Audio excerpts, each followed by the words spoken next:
Est-ce qu'il faut en voir les amis païens? Salut les amis, j'espère que vous allez très bien. Vous savez, la plupart des fois, nous passons le temps parlant des faux pasteurs, des faux prophètes, des faux serviteurs de Dieu. Mais parfois, nous ignorons qu'il y a aussi des faux chrétiens. Et ces gens, ce sont nos amis, ce sont nos proches et nos camarades. Et ils nous poussent parfois à faire les choses qui ne glorifient pas Dieu. C'est pourquoi, dans cette vidéo, je t'emmène quelques passages bibliques qui te permettront de savoir s'il faut continuer à être ami à un païen ou soit il faut couper cette relation. Mais si tu es nouveau à cette chaîne, abonne-toi d'abord pour ne pas rater nos prochaines vidéos car ici, nous parlons de toutes questions pertinentes dans la vie chrétienne.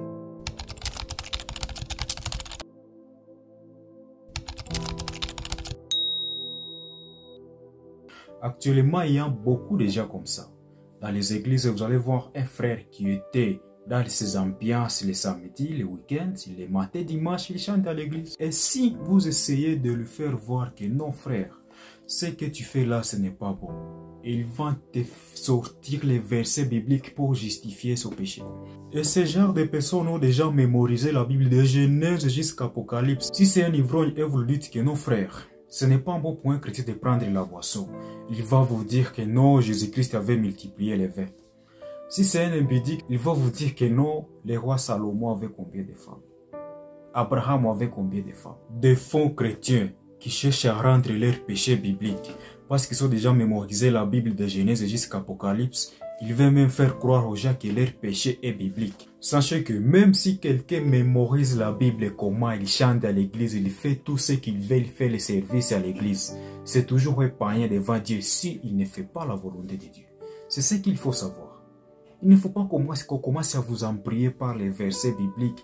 Quelqu'un commence à réciter les versets de Genèse jusqu'à Apocalypse et vous pensez que c'est lui un vrai chrétien. Non, non. Ces gens-là sont des escrocs. Ce sont des escrocs. Vous allez voir sur ces gens-là qui engrossent les femmes d'autrui dans les églises. Qui engrossent les filles d'autrui dans les églises. Qui volent même les offrandes dans les églises. Alors, il ne faut pas commencer à rester avec ces gens. Si vous voyez déjà que quelqu'un c'est un chrétien juste par la bouche, ne le suivez pas. Ne le suivez pas, ne soyez même pas son ami. Parce que Jésus nous dit que celui qui n'est pas avec lui est contre lui. Alors comment vous allez être pour quelqu'un qui est contre Jésus-Christ? La Bible nous dit oui, aimez vos ennemis. Mais ne dit pas de rester au milieu de vos ennemis. Vous pouvez prier pour les païens, mais sans se comporter comme ces païens et sans rester au milieu de ces païens. Si vous êtes un vrai chrétien, il ne faut pas continuer à côtoyer ce genre de personnes. Je vais vous dire pourquoi. Marc chapitre 3 verset 35 nous dit « Car quiconque fait la volonté de mon Père, celui-là est mon frère, ma soeur et ma mère. » Jésus n'a pas dit si celui qui fait, je ne sais pas qui chante à l'église, qui fait les services à l'église, ou soit qui a déjà mémorisé la Bible, celui-là est mon frère. Non. Jésus a dit celui qui fait la volonté de mon Père. Alors pourquoi on va vous embrouiller avec les choses là? Et quelqu'un vient se présenter devant vous, il a déjà mémorisé la Bible de Genèse jusqu'à Apocalypse. Il vous trompe avec des versets bibliques. Vous commencez à croire à lui que oui, c'est un chrétien. Non. Mais même les musulmans font ça. Ils mémorisent la Bible de Genèse jusqu'à Apocalypse. Et les musulmans peuvent vous réciter si la Bible de Genèse jusqu'à Apocalypse. Mais est-ce que ça fait de lui un chrétien? Et la plupart sont les sœurs qui tombent dans ces pièges-là. Les pièges des escrocs. Vous allez voir un frère qui chante même à l'église. Il récite des versets bibliques. Il va draguer une sœur là. Une sœur va dire, ok, j'ai trouvé un mari. Un mari chrétien. Mais en vrai, c'est un escroc. Il va l'engrosser 2 jours, 3 jours, 1 mois après, le frère il disparaît même à l'église. C'est sur ces gens-là. Il ne faut pas commencer à vous affaiblir devant ce genre de personnes.